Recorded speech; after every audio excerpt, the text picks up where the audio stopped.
কাজে আজকে দেশে কোথায় সরকার, কার কাছে আমি বিচার চাই?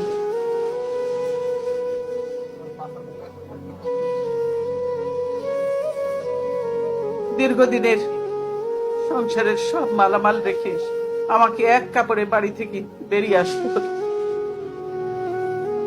বের করে দেওয়া হলো।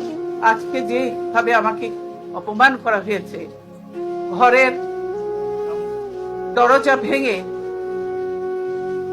ভেঙে আমার বেডরুমের দরজা ভেঙে রীতিমতো ট্রেনিং হিচড়ে তারা বের করেছে, এবং এমন ভাবে বলছে যে পুরুষ মানুষ ভাবে বলছে যে জোর করে ওনাকে উঠিয়ে নিয়ে আসেন, জোর করে দরকার হলে ওনাকে কোলে উঠে নিয়ে আসেন। এরকম ভাবে একটা সরকারের এই আচরণ। ওনারা ধাক্কা দিয়ে আমাকে গাড়িতে উঠিয়েছেন।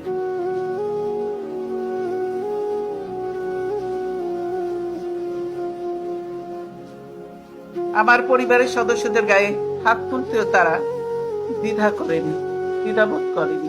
আমি এর বিচারের ভার মহান আল্লাহ ও প্রিয় দেশবাসীর উপর ছেড়ে দিলাম।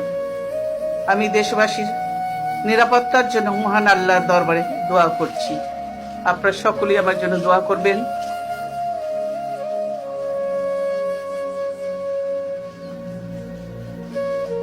এই অবস্থা করেছি, সারাদিন আমি মানুষকে কিছু খেতে পর্যন্ত পারিনি, আমার বাড়ির লোকজনকে কিন্তু খেতে পর্যন্ত দেয়নি।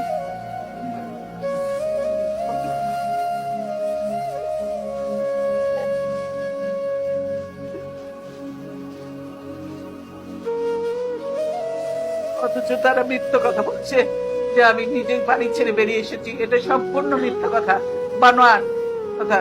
তারা জবরদস্তি ধাক্কা মেরে আমাকে বাড়ি থেকে বের করেছে।